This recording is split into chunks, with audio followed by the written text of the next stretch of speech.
यहाँ पे हमने एक मिस्टेक कर दी, 3 माइनस 3 9 नहीं 6 होंगे, और 6 का स्क्वायर हमारे पास क्या आएगा 36 आएगा यहाँ पे, ठीक है 36। अब क्या करेंगे 36 72 बनेगा, इधर जाके माइनस ए स्क्वायर प्लस 12a बनेगा यहाँ पे, ठीक है। इस इक्वेशन को सोल्व करेंगे अब हम, ए स्क्वायर प्लस 12a और ये उधर जाके माइनस का 28 बनेगा। अब इसके फैक्टर्स क्या बन जाएंगे, माइनस का 14a प्लस का 2a minus 28, a into A minus 14, और यहाँ से क्या बनेगा 2a, 2 बार लेंगे ओनली, ए नहीं लेंगे, a माइनस 14। तो a की वैल्यू एक तो आएगी -2 और एक आएगी 14 प्लस का 14, a is equal to minus का 2 and a is equal to 14। इन दोनों में से कोई एक हमारे पास क्या हो जाएगी, a की वैल्यू हो जाएगी, ठीक है। अब नेक्स्ट जो हमारे पास है इस टॉपिक का सेक्शन फॉर्मूला, नेक्स्ट हम करेंगे सेक्शन फॉर्मूला जो कि अपने सिलेबस में दिया हुआ है। सेक्शन फॉर्मूले में हम क्या देखेंगे, मिड पॉइंट फॉर्मूला भी देख लेते हैं पहले। मिड पॉइंट क्या होता है कि कोई भी दो पॉइंट्स के बीच का पॉइंट निकालना, तो दोनों एंड पॉइंट्स को प्लस करेंगे, डिवाइड बाई 2 कर देंगे। एक्स की वैल्यू निकालनी होगी तो x1, जैसे कि मेरे पास एक ही पॉइंट, इसका मिड पॉइंट हमें निकालना है, ये x1 y1 है, इधर x2 y2 है, तो इन दोनों का x का प्लस डिवाइड बाई 2 और y का प्लस डिवाइड बाई 2, तो यहाँ के जो कोऑर्डिनेट्स x और y हैं वो निकल के आ जाएंगे अपने पास, ठीक है।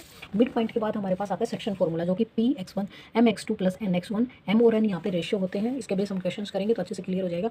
my2 प्लस ny1 और हमारे पास क्या होगा m प्लस n, ठीक है। ये था इंटरनली जब कट करेंगे कोई भी पॉइंट, और जब एक्सटर्नली कट करेंगे तो हमारे पास जो फॉर्मूला है सिर्फ उसमें माइनस हो जाएगा, बाकी कुछ भी चेंज नहीं होगा जब आपको क्वेश्चन मिले, ठीक है।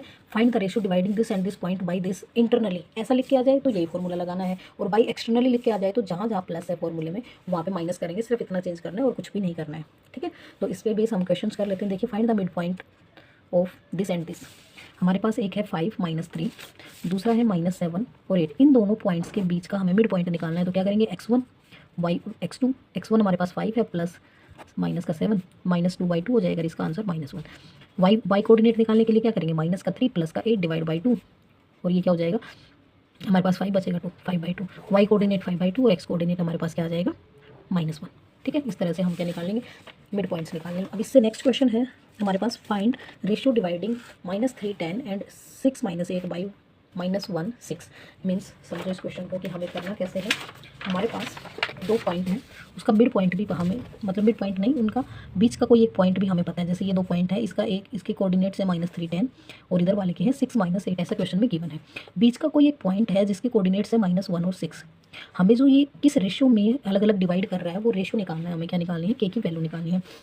Find the ratio dividing this and this by this, इन दोनों पॉइंट्स को, ये पॉइंट्स डिवाइड कर रहे हैं तो किस रेशियो में कर रहे हैं वो निकालना है। तो इसको कैसे निकालना होता है, हमारे पास ये मिड पॉइंट फॉर्मूला है हमारे पास, Px1 मीन्स ये है, ठीक है। एक्स की वैल्यू निकालते चलो, तो सिर्फ एक्स का कोऑर्डिनेट लेंगे, -1 इज इक्वल टू mx2, यहाँ पे x2 ये है, ये y2 है, ये x1 है, ये y1 है। mx2 मीन्स, और ये m है, रेशियो में जो पहला नंबर होता है सेकंड होता है m, mx2 मीन्स 6m, ठीक है, और plus nx1 -3 into 1 divide by m+1 होता है, मतलब k+1, k+1 की इधर मल्टीप्लाई करेंगे, -k -1 is equal to 6m -3 हो जाएगा, ठीक है।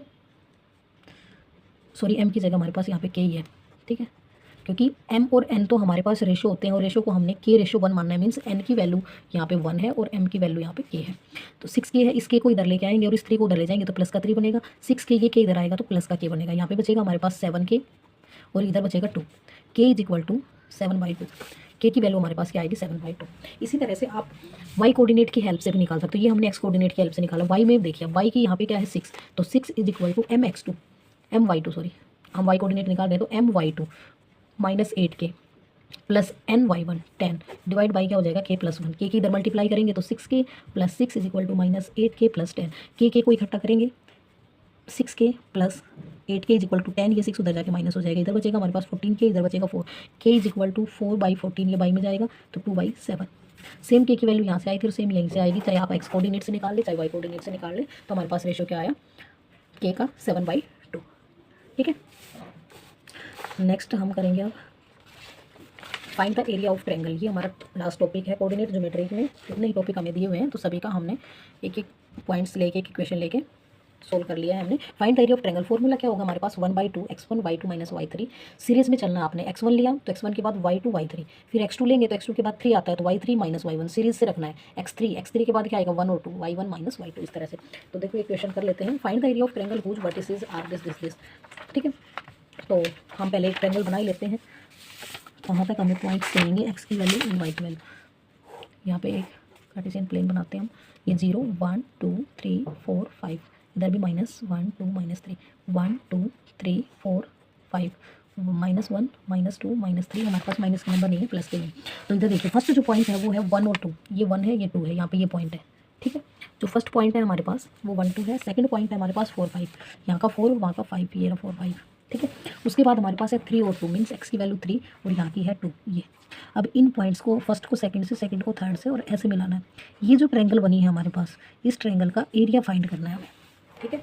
ये हमने जो ट्रायंगल जो कोऑर्डिनेट्स दिए हुए थे उनकी हेल्प से एक ट्रायंगल बना ले। अब इसका एरिया निकालना है, तो एरिया हमारे पास होगा 1/2 मोड़ के अंदर चलेगा क्योंकि एरिया कभी भी नेगेटिव नहीं होता, x1 into y2 minus y3 plus x2 y3 minus y1 plus x3 y1 minus y2। ये हमारे पास फॉर्मूला रहेगा एरिया का ट्रायंगल के, ठीक है। अब वैल्यू पुट करेंगे x1 x2, यहाँ पे देखिए x1 क्या है हमारे पास, लिख लेते हैं हम साथ साथ। x1 इज इक्वल टू हमारे पास है 1, x2 इज इक्वल टू है 4 and x3 is equal to हमारे पास है 3, y1 y2 y3 इनको भी अलग से हम लिख लेंगे। डिस्क्रिप्टिव पेपर है हमारा, तो जितना अच्छे से एक्सप्लेन करेंगे उतना ही अच्छा हमारे लिए रहेगा। तो सब पॉइंट्स को हमने ऐसे लिख लिया है साथ साथ। अब यहाँ पे वैल्यू पुट करना हमारे लिए आसान रहेगा, फटाफट यहाँ से देखेंगे पुट करेंगे। 1/2 रूट के मोड़ के अंदर x1 क्या है 1, y2 हमारे पास 5 माइनस y3 2 प्लस x2 है 4 इंटू y3 है 2, y1 है 2 प्लस x3 है 3, y1 है 2 और y2 है 5। सोल्व कर देंगे अब इसको। 5 माइनस 2 3 होगा, 3 के 1 से मल्टीप्लाई करेंगे 3 प्लस 2 माइनस 2 ये 0 बन जाएगा। यहाँ से क्या बनेगा -3 बचेगा अंदर, और -3 के मल्टीप्लाई करेंगे तो क्या आएगा -9। 1/2 मोड के अंदर -6 बचेगा, और जब हाँ इसको सोल्व करेंगे तो 3 यूनिट्स हमारे पास क्या आएगा आंसर आ जाएगा। जो ट्रायंगल का एरिया है वो हमारे पास क्या आएगा 3 यूनिट, क्योंकि मोड के अंदर चाहे नेगेटिव हो चाहे पॉजिटिव हो, मोड से बाहर आकर वो वैल्यू पॉजिटिव ही बनी जाएगी। तो हमारे पास आंसर इज यूनिट 3 हमारे पास क्या हो गया एरिया ऑफ ट्रायंगल हो गया। तो ये थी हमारे पास कोऑर्डिनेट ज्योमेट्री, छोटा सा चैप्टर था हमने जो कि अच्छे से कवर कर लिया है। अब इसके बेस पे जो क्वेश्चंस आपको मिले आप उसको लगा सकते हैं। अगर कोई दिक्कत आए तो कमेंट सेक्शन में कमेंट कर सकते हैं। अगर आपको मेरे एफर्ट्स पसंद आ रहे हैं तो do like share and subscribe my channel. Thanks for watching.